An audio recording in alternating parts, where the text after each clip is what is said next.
হিফজুল কোরআন ইনস্টিটিউটের শিক্ষার্থীদের সবক প্রদান ও ইফতার মাহফিল। চাঁপাইনবাবগঞ্জে হিফজুল কোরআন ইনস্টিটিউটের উদ্যোগে হাফেজ শিক্ষার্থীদের সবক প্রদান ও ইফতার মাহফিলের আয়োজন করা হয়।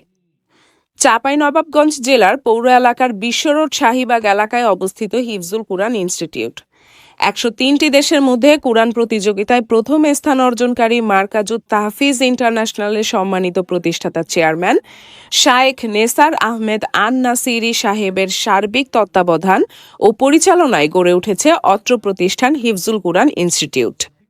মঙ্গলবার বিকাল 4টার সময় হিফজুল কোরআন ইনস্টিটিউটের ভবনে ইফতার ও দোয়া মাহফিলের আয়োজন করা হয়।